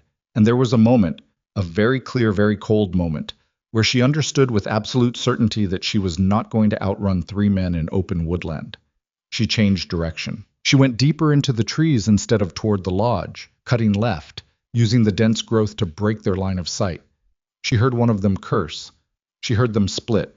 She kept moving, kept her breathing controlled, kept the sound of her own feet as quiet as she could while moving fast, and she thought with a furious, focused clarity about every variable that was currently in play. They had known she was alone. Someone had told them she was alone, which meant the lodge had ears, which meant the 4 days of careful planning had been seen, which meant she hit something solid and human and went down hard. For one suspended second, everything was impact and cold, and the shock of sudden weight, and then the weight resolved into a person who had caught her rather than knocked her over, a person whose hands were on her arms, stabilizing her rather than restraining her, and whose voice, low and sharp, said her name. She looked up. Damon, bleeding from a cut above his left eye, his face white underneath it, his expression carrying the specific combination of relief and dread that belongs to someone who has arrived at the edge of a disaster while it is still happening. How many? He said. 3. Split up. 2 minutes behind me, Les said. He looked past her. He pulled her upright, and she saw then that he was favoring his left side, that his jacket was torn along the ribs, that the blood on his face was not the only blood on him. You're hurt, she said. Later, he said. He pulled her in a direction she hadn't yet mapped, toward a shallow rise in the terrain that she could see now was partially sheltered by rock formation. There's a path on the other side of the ridge. It comes out at the eastern edge of the lodge ground. I found it this morning when I was... He stopped. He breathed. When I realized someone had been in your room. She looked at him. My room. Someone was searching it, he said, while you were at breakfast. I don't know what they were looking for, but whoever went through it was careful, and I almost didn't catch it. He reached the rise and started climbing, pulling her with him, and she climbed without needing to be pulled. And then you weren't in your room, and you weren't in the hall, and I... His voice stopped again. His jaw was tight. They reached the top of the ridge. Below, through the trees, she could see the distant pale shape of the lodge's eastern wall. She also saw, moving through the trees below them to the left, one of the 3 men, casting back and forth, hunting the trail. Damon stepped in front of her. It was not a dramatic gesture. It was just what he did, placing himself between her and the sight line with the economy of someone who has already decided and doesn't require discussion. She looked at the back of his head. She thought about the cost that had already been paid tonight, and about the cost that was still coming, and about the name on the paper in her pocket. They had known she was alone, which meant the name had not stayed secret, which meant someone inside Riker's circle, not Holt, she had told no one except Damon, and Damon was standing in front of her bleeding, had been watching more closely than she had calculated. Or Damon had told someone. The thought arrived with the particular cold precision of a thought that you do not want and cannot stop. She looked at the back of his neck, at the blood drying above his ear, at the torn jacket, and the way he was still favoring his left side, and she turned it over once, twice, examining it for weight. He had been in the forest before her. He had known which path to take to intercept her. He had arrived exactly at the moment when the 3 men had her cornered. She thought about that. She thought about the long game that conspiracies played and the shapes they used, and the fact that the most effective piece on any board was the one you had already decided to trust. She thought about it for the full duration of 3 breaths. Then she thought about the cipher key. She thought about the night in the sitting room and the 6 weeks of work he had told her about, and the 2 years before that of a scarred guard on a cold corridor rotation who knew people in Ashbourne and had waited, with patience no one had paid him for the right person to give the information to. She thought about the fact that if Damon had wanted her stopped, she would be stopped. And she was not. She exhaled. She stepped up beside him on the ridge and looked down at the lodge and said quietly, "When we get back, I need to send a message to Riker, tonight, through a route that doesn't pass Holt." "I know a route," Damon said. "Of course you do," she said. They went down the far side of the ridge together, and behind them in the trees the sound of searching gradually faded, and the name on the paper in her pocket burned against her like a brand. And somewhere in the lodge ahead of them, the conspiracy was recalculating, and the 4 days they had given themselves had just become something considerably shorter. She walked faster. The eastern wall of the lodge came into view through the trees, and with it came the torchlight and the distant sound of the hunting parties returning, and the whole apparatus of the court reassembling for the evening. And inside that apparatus, among the furs and the wine and the careful social performance of 100 nobles, the man whose name was on that paper was almost certainly already making decisions. He did not know that she had his name. He would not know if she moved tonight. She reached the side gate, and her hand was on the latch, and Damon was beside her, and she understood with the absolute clarity of someone who has finally run out of alternatives that the careful, patient, walls-up version of herself, the version that had survived 3 years in this palace by watching and waiting and absorbing, was no longer going to be sufficient. What was coming required something she had been keeping in reserve since the night Mara died. She opened the gate and walked through, and the warmth of the lodge came out to meet her, and she did not hesitate. Damon knew a route that bypassed Holt entirely. A chambermaid on the upper floor whose brother served in Riker's personal guard. A chain of 3 people who owed each other the kind of loyalty that gets built not from rank or coin, but from shared years and kept secrets. Celine wrote the message in her own hand, 6 lines, no cipher, because there was no time, and because if this message was intercepted, the game was already over anyway. She named the principal. She named the name on the paper. She told Riker where she believed the man would be tonight, and what she believed he was planning to do about the fact that she was still breathing. Then she cleaned the blood off her face from the fall in the forest, changed her outer clothing, and went to dinner. The name on the paper was Lord Aldrich Marsh's oldest son. Not Marsh himself. She had misjudged the depth of the generation. Karsten Marsh, 41 years old, never formally seated on the council but present at every significant gathering for the past decade in the capacity of his father's representative. A man who had learned to be invisible by being the second body in a room where the first body took all the attention. She had seen him perhaps 30 times. She had registered him perhaps twice. That was the craft of it. That was what 8 years of sustained conspiracy looked like from the inside. Not a villain who announced himself, but a man who had learned which rooms to enter and how to enter them, so that afterward, when people tried to remember who had been present, they found a clean absence where he should have been. Dinner was a long table and too many candles, and the particular high-pitched energy of a hunting party that had performed well, lords recounting the day's chase with the expansive confidence of men who have spent a cold afternoon outdoors doing what they were raised to believe they were born for. Celine took her place near the foot of the table, where she had been positioned for 3 years, equidistant from power and from consequence, and she ate the meat that was put in front of her and drank enough wine to perform normality and not enough to cloud anything she needed clear. Karsten Marsh sat on the table's right side, 6 seats from the head. She watched him the way she now watched everything, not with her eyes directly on him, but with the peripheral attention she had developed over years of monitoring rooms she wasn't supposed to monitor. He ate well. He spoke to his neighbors. He laughed at the right moments. His hands were steady on his cup. He was good. She thought about the 3 men in the forest, about the search of her room, about someone in this lodge who had known she was alone in the trees this afternoon and had made a decision to use that knowledge, and had done it with the kind of operational speed that you only achieve when your infrastructure is already in place and your orders were issued before the opportunity arose. The assassination attempt had not been improvised. It had been waiting for an opening, which meant Karsten Marsh had known about her investigation before today. Not the details, not Damon, not the letters, probably not Holt's exposure, but the direction.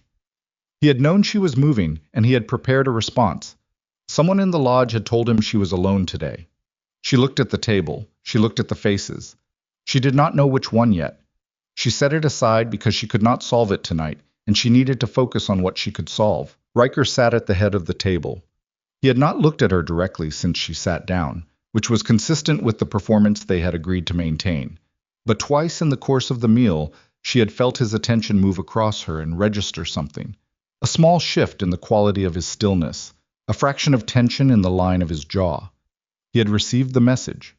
He knew. She watched him manage that knowledge across 3 courses and 2 toasts. He was extraordinary at it. She had underestimated him, she realized.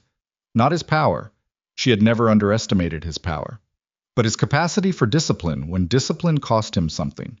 He sat at the head of that table with the name of his family's betrayer 6 seats to his right, and he refilled his cup and listened to Lord Henley describe a deer chase, and nothing in his face gave a single thing away. After dinner, the party moved to the common hall.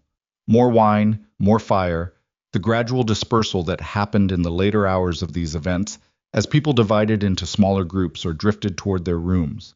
Celine moved to the edge of the hall and found a seat beside one of the tall windows, looking out at the dark courtyard, and she waited. Damon appeared at the door to the hall's east corridor at the second hour.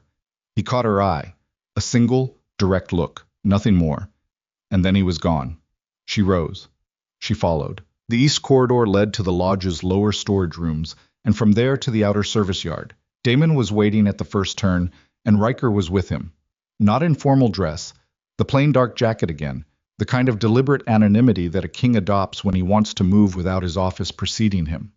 He looked at Celine and she looked at him, and the three of them occupied a short silence that contained everything that needed to be acknowledged, and which none of them had time to acknowledge. "Where is he?" Riker said.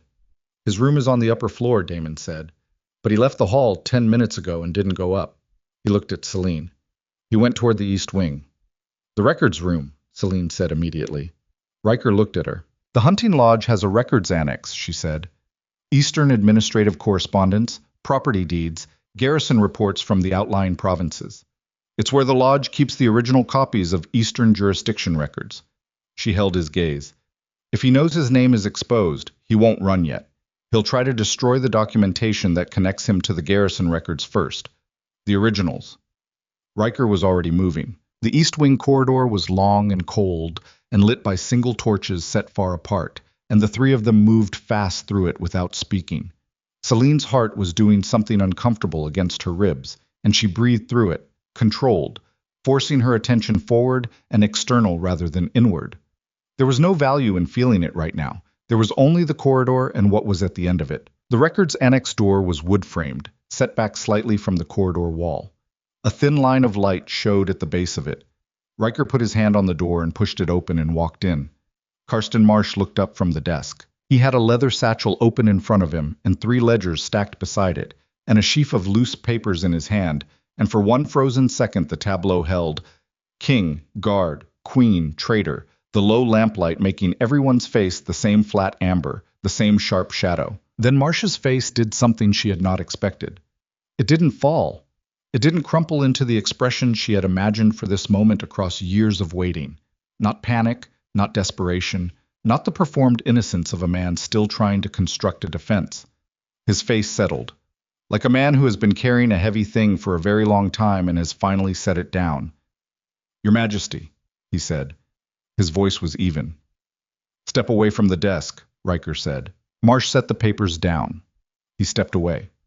He stood with his hands at his sides and his back straight, and he looked at Riker with the direct, undeflected attention of a man who has decided that the performance is over and what remains is consequence. Celine looked at him and felt something she had not expected to feel, which was a cold, clear absence of triumph. She had imagined this moment in various forms for years, had held it up as the thing at the end of the long patience, and now that it was here, it was just a man in a cold room standing still.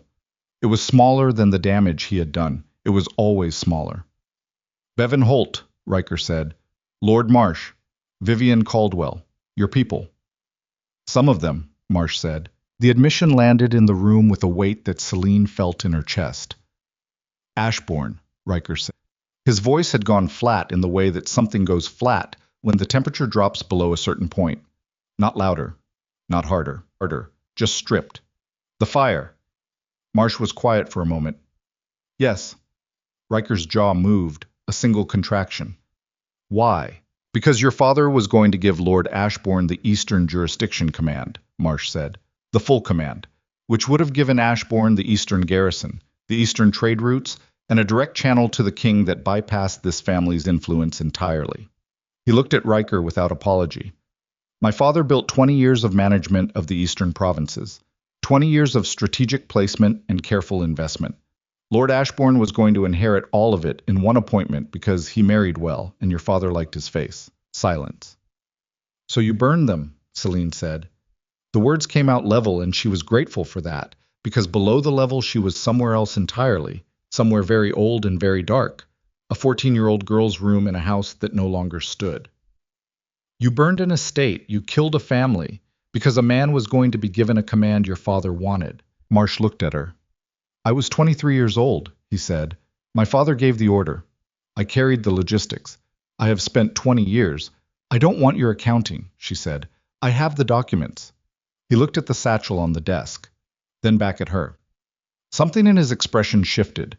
Not remorse exactly, more the look of a man revising his understanding of how thoroughly he has been outmaneuvered and by whom. How long? He said. Long enough, she said. Riker stepped forward and took the satchel from the desk. He looked inside it. He looked at Marsh. Where is your father? In the capital, Marsh said. Asleep, most likely. He's 73 years old, and he hasn't known what I've been managing here for the past 4 years.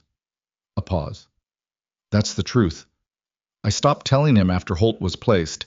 He didn't want to know the operational details. I wanted the protection without the knowledge, Damon said from behind Celine. It was the first thing he had said, and it came out with a particular controlled quality that she recognized as a man keeping something leashed. Yes, Marsh said. Riker looked at Damon. Something passed between them. A look that Celine couldn't fully read, but that had the texture of a command being issued and received without words. Damon moved to the desk and began going through the remaining papers methodically, setting them aside in 2 distinct piles. The 3 men in the forest, Riker said. He was looking at Marsh. You sent them. I received a report this afternoon that she had been seen leaving the lodge alone. Marsh looked at Celine. I had standing instructions. If the investigation reached a critical threshold, he stopped. I didn't know how much she had. I thought containing it tonight was still possible. Containing it, she said. He looked at her. Yes. She looked back at him and felt the full, cold weight of what that word meant in his vocabulary. The weight of Mara at 14, and her parents, and the house with its garden that Mara had drawn maps of and never gotten to build. All of it contained. All of it managed. The ordinary ruthlessness of men who think of human lives as operational variables in a structure they've decided is more important. She turned away from him. She had seen what she needed to see. There's a problem, Damon said. He was holding a piece of paper from the second pile. He held it out to Riker without comment. Riker read it. His face went through something that started at controlled and ended somewhere past it. He handed it to Celine. She read it. Then she read it again. It was a letter dated 3 days prior, written in plain hand, and it was addressed not to Marsh but to a name she did not recognize. A name with a title she did recognize, Royal Steward to the Coronation Chamber. The letter contained 4 lines. It described a logistical arrangement for the coronation night, the positioning of certain guards, the routing of certain personnel, an adjustment to the standard security formation around the throne chamber that would create, at a specific time during the ceremony, a gap in coverage on the chamber's west entrance. It was not signed by Marsh. She looked at Marsh. Who wrote this? His jaw tightened. For the first time, something that looked like actual uncertainty moved through his face. Someone who is not my concern anymore, he said quietly. Whose concern is it? Riker said. Marsh looked at the king.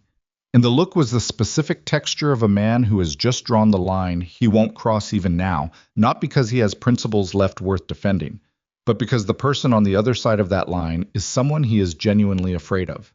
Karsten Marsh, who had managed a conspiracy for 20 years and ordered 3 men into a forest after a woman, and confessed to burning an estate with the evenness of a man reading a ledger. Karsten Marsh looked at Riker Velcrest, and the fear in his eyes was real and specific. The coronation is in 4 days, Celine said. She looked at Riker. Someone else has been running alongside this. Someone who doesn't care that Marsh just got caught. Someone who has already set their piece in motion. Riker looked at the letter. He looked at the gap in the security coverage it described, at the time stamp, at the name of the steward. His face had gone back to that stripped flatness. She could see him thinking, not calculating, not managing, but actually thinking, hard and fast, the way a man thinks when the ground under him has just shifted again and he needs to find new footing before the next step lands. She thought about what the letter meant. A gap in the throne chamber's west entrance, at a specific time, on the night when the entire kingdom's nobility would be assembled in one room. On the night when Riker would be at his most exposed, and the court's attention would be at its most concentrated, and the chaos of a significant disruption would be at its most difficult to contain. Someone had planned for exactly this, had planned for it before Marsh was caught, had built the plan so that Marsh's capture was already accounted for, a layer shed, expendable, the operation underneath still running. Who is in that throne room on coronation night, she said. Not to Riker, to herself. Who is in there with the best access to the king and the strongest claim if the king is no longer the king? The silence that followed that question was the loudest silence she had stood inside since the night she had walked into the banquet hall and seen a dead girl's necklace. She looked at Riker. He looked at her. And between them, in the cold records room of a hunting lodge with a traitor standing 3 feet away and a satchel full of 8 years of evidence on the desk, the answer arrived. Not spoken. Just present, suddenly, in both of them at once, with the specific terrible clarity of something you have been looking at from the wrong direction for the entire time. Vivienne, Celine said, not a tool, not a piece, not a woman used and kept ignorant by the men above her. The look on Riker's face confirmed it before he said a word. Vivienne Caldwell, who had been in this palace for 9 years. Vivienne Caldwell, who had wept on cue and smiled on cue and positioned herself in every room at every critical moment with an artist's precision. Vivienne Caldwell, who had worn a dead girl's necklace to a royal banquet and kept it visible and let herself be dragged across a marble floor and performed every beat of the aftermath with perfect calibration. Because a woman who is performing has control over the performance, and a woman who controls the performance controls what the audience sees, and what the audience had seen was a victim. The letter in Celine's hand had not been written by Karsten Marsh.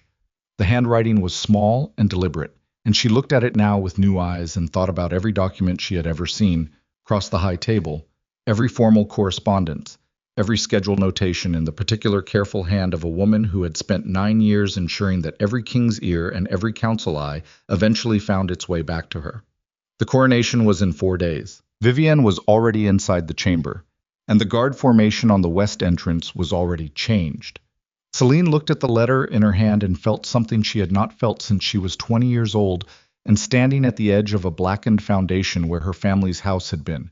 That particular vertiginous sensation of understanding, all at once, the full scale of a thing that has been larger than you perceived it for the entire time you have been inside it. She looked at Riker. His hands were very still at his sides. His face had gone somewhere past flatness into a territory she didn't have a name for. The expression of a king who has just understood that the war he thought he was finishing is not the war he is actually in, and that the real war has been running in the same room as him for 9 years, with a red dress and perfect tears and a smile he has had every reason until this moment to believe was meant for him. She had one night. They had one night before the coronation machinery engaged, and the chamber filled, and the west entrance was unguarded, and whatever Vivienne had built inside those 4 walls executed itself with or without Karsten Marsh to manage it. One night to find the evidence, one night to get inside the plan, one night, and then a throne room, and then everything. She folded the letter and put it in her pocket beside Mara's name. "Tell me everything you know about the coronation chamber's layout," she said to Riker. Her voice was steady. Her hands were steady. Everything inside her was moving very fast and very quietly, the way a river moves under ice, not visible, not loud, but nothing in the world was going to stop it. Every entrance, every guard post, every person Vivienne has spoken to in the past month. Riker looked at her for one long beat. Then he looked at Marsh. Then he looked back at her, and the thing in his face that she didn't have a name for resolved into something she could read. It was recognition, not of her, not quite. It was recognition of what was standing in front of him, what had been standing in front of him for 3 years, what had been dragging itself through this palace on patience and grief, and the specific unbreakable quality of a person who has been through the worst and come out the other side, not softer, but cleaner, stripped down to exactly what they actually are. "Everything," he said. And the night closed in around them, and 4 days ahead the throne room waited, and somewhere in the lodge above them, Vivienne Caldwell slept, or did not sleep, or stood at her own window and looked out at the same dark and calculated the same distance to the same dawn. They worked through the night. Riker spread the coronation chamber plans across the records room desk, proper architectural drawings, pulled from the lodge's administrative files, the kind of document that exists in every royal property as a formality, and is almost never consulted because everyone assumes they already know the room. He and Celine went through them line by line, while Damon stood guard at the corridor door, and Karsten Marsh sat in the corner chair with his wrists bound by his own belt, saying nothing, watching them the way a man watches something he built being methodically dismantled. The west entrance gap was exactly where the letter described it. A shift change timed to coincide with the moment the coronation ceremony reached its formal declaration, the loudest, most visually consuming moment of the entire event, when every eye in the chamber would be on the throne dais. 12 seconds of uncovered ground between the departing guard and the arriving replacement. 12 seconds during which the west entrance could admit anyone carrying the right seal. She planned this over months, Celine said. She was looking at the guard rotation schedule that Riker had sent Damon to retrieve from the lodge steward's office. The changes were subtle, 2 substitutions in the standard rotation, both made through official channels, both signed off by Bevan Holt's office. Every piece went through Holt, which means she had access to Holt independent of Marsh. Vivian and Holt, Riker said.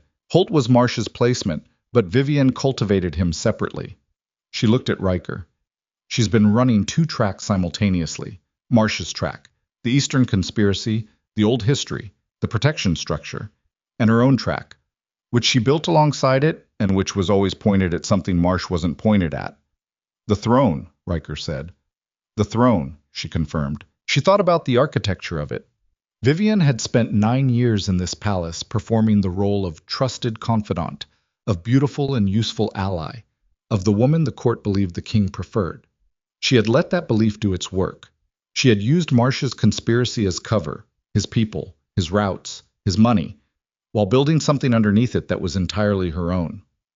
When Marsh fell, as he inevitably would, Vivian's plan was designed to already be in motion. He was expendable scaffolding. The building underneath him had been constructed without his knowledge. That was the craft of it. That was what 9 years of patience and perfect performance had been building toward. Not a woman who wanted to be loved by a king, but a woman who had decided, with the cold precision of genuine ambition, that she was going to be the last person standing in the room when everything else collapsed. Celine looked at the 12-second gap on the schedule and thought, she underestimated me. Right up until the end, Vivian had run her plan as though Celine were the obstacle she appeared to be. The sidelined Luna, the inconvenient wife.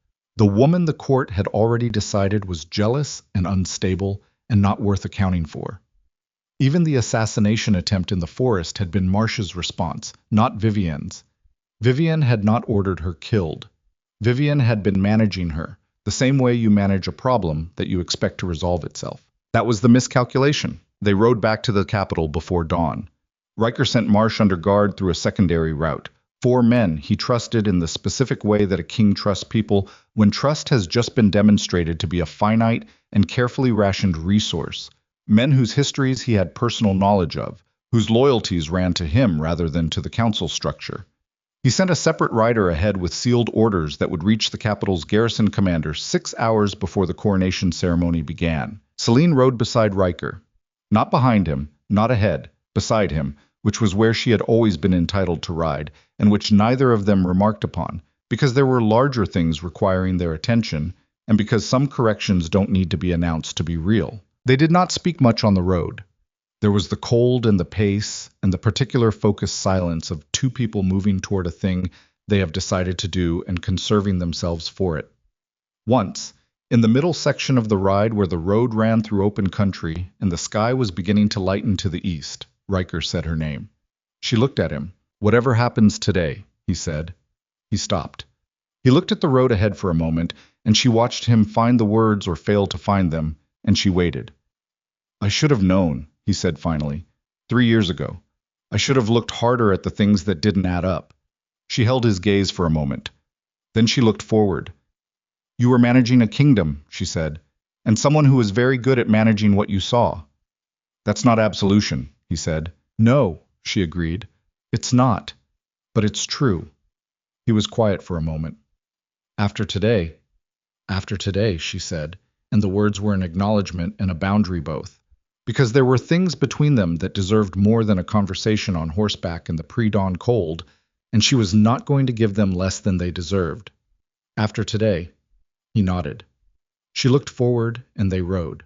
The capital was 2 hours ahead, and somewhere in it the coronation chamber was being prepared, and Vivian Caldwell was in her rooms dressing for the day with the particular care of a woman who has been waiting 9 years for one specific morning and has decided what she will wear for it.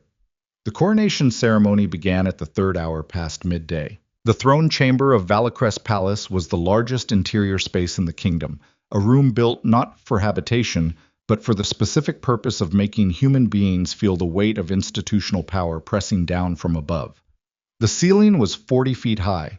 The stone columns ran the full length of the chamber on both sides, pale gray and massive, carved with the histories of every Valicrest king back to the founding. The gallery ran above the main floor on three sides, packed today with nobles and their families, every seat occupied, the kind of attendance that only happens when the event is compulsory and the social penalty for absence is severe. Celine stood on the throne dais in her formal gown, and she looked out at that room and she thought about all the ways a space like this could be used against you, and about how the same qualities, the scale, the acoustics, the eyes of 500 people, could be used the other way if you understood them. She had spent the 3 hours before the ceremony with Riker and the garrison commander, and two of Riker's most senior guards, going through the plan with a precision that left no interpretive room.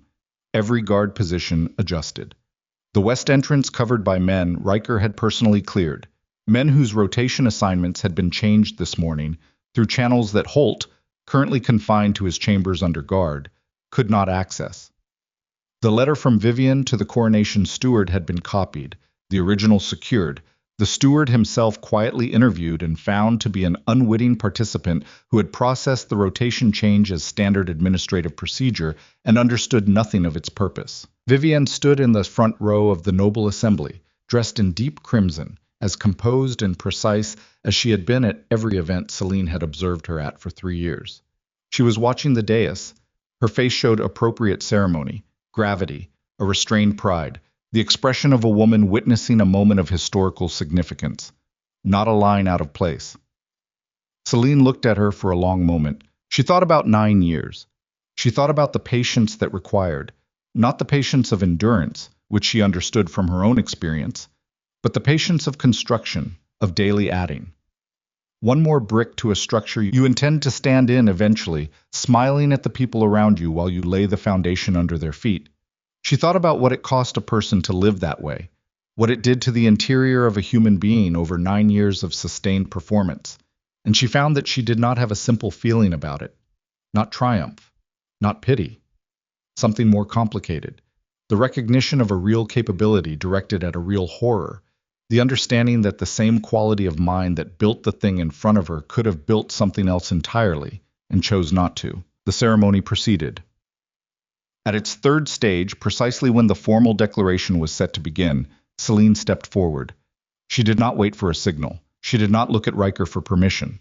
She moved to the front of the dais and she raised her voice into the chamber's acoustics, which were designed to carry a single voice to every corner, and she said clearly and without preamble, "Before this declaration is made, I have evidence to present to this court."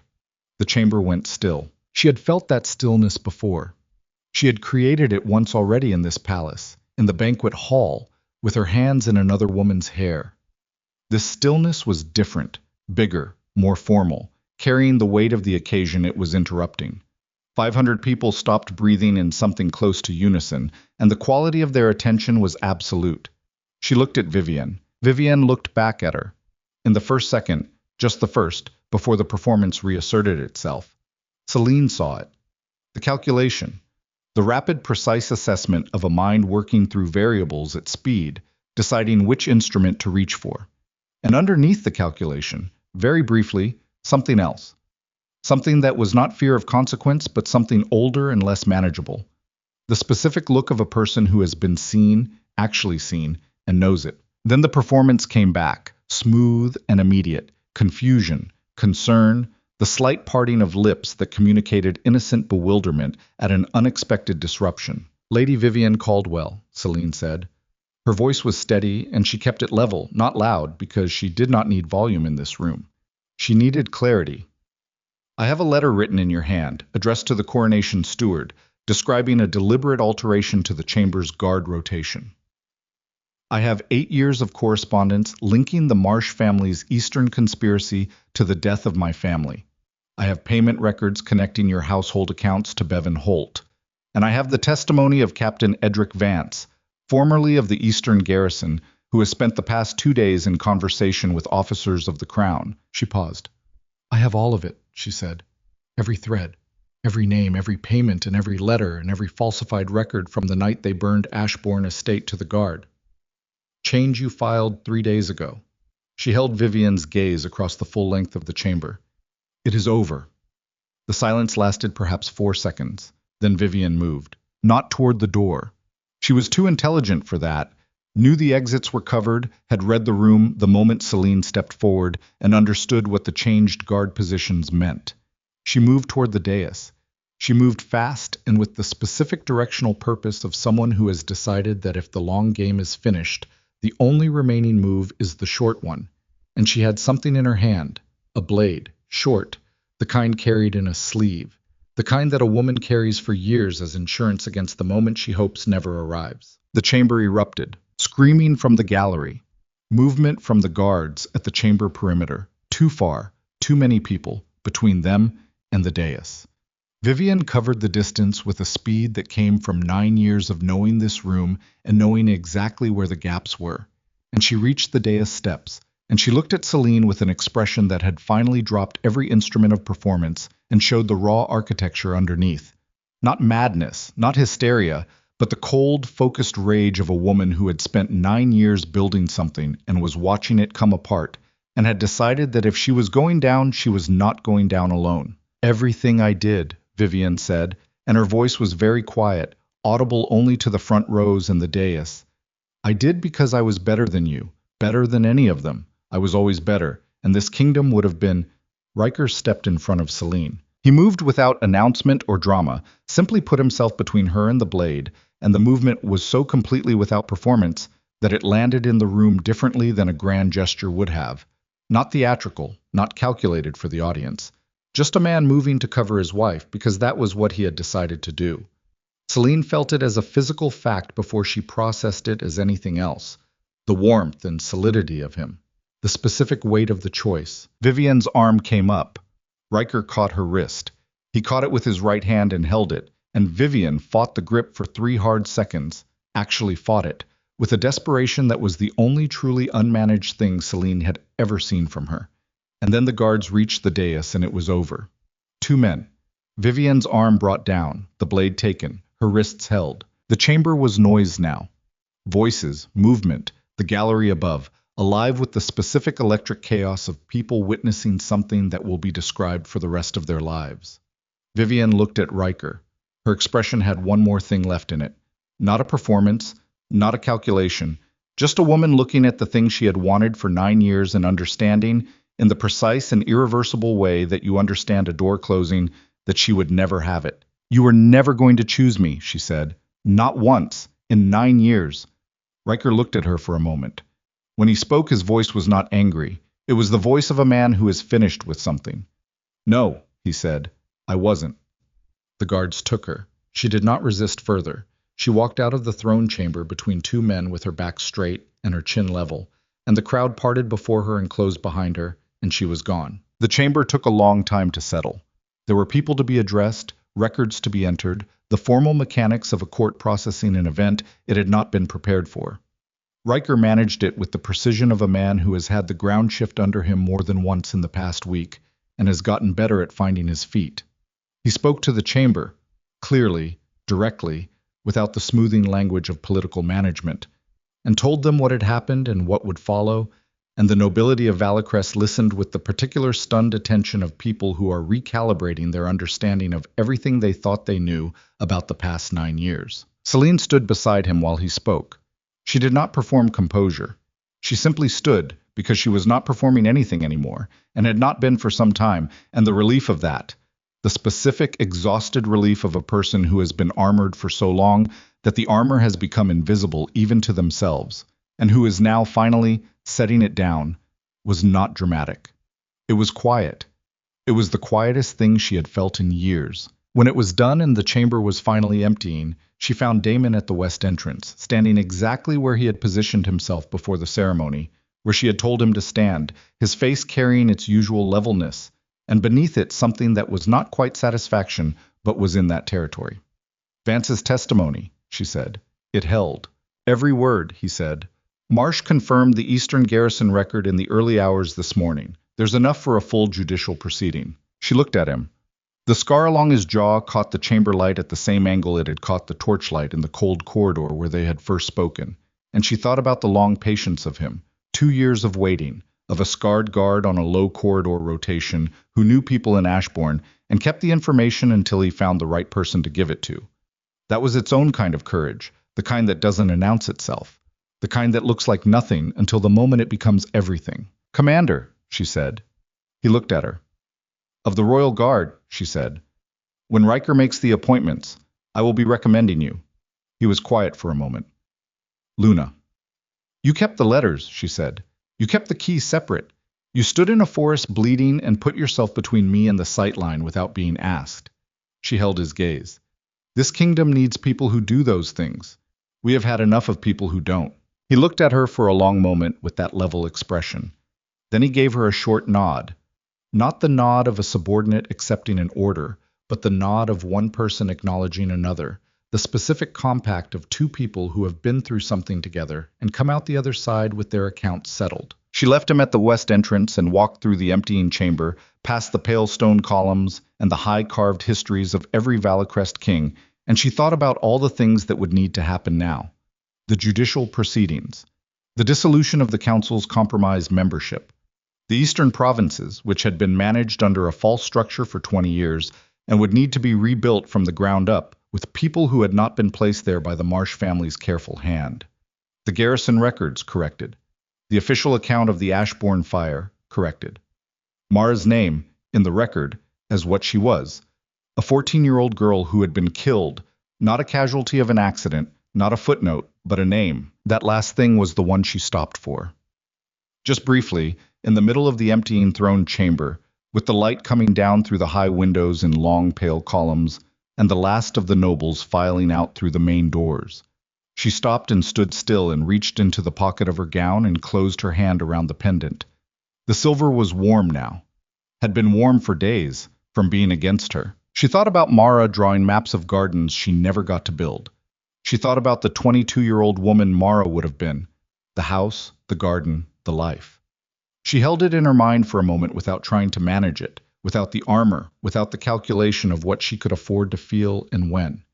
She just let it be what it was. It was grief. It was also justice. Both of those things were true at the same time, and she was learning that they did not cancel each other out. She let go of the pendant and walked on.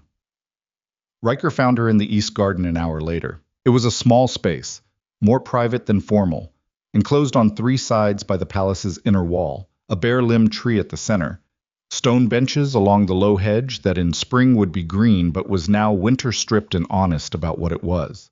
She had come here because it was quiet, and because no one would look for her here, and she had sat on the stone bench with her formal gown and her cold hands and let herself be still. He came through the gate and stopped when he saw her, and she looked at him across the garden.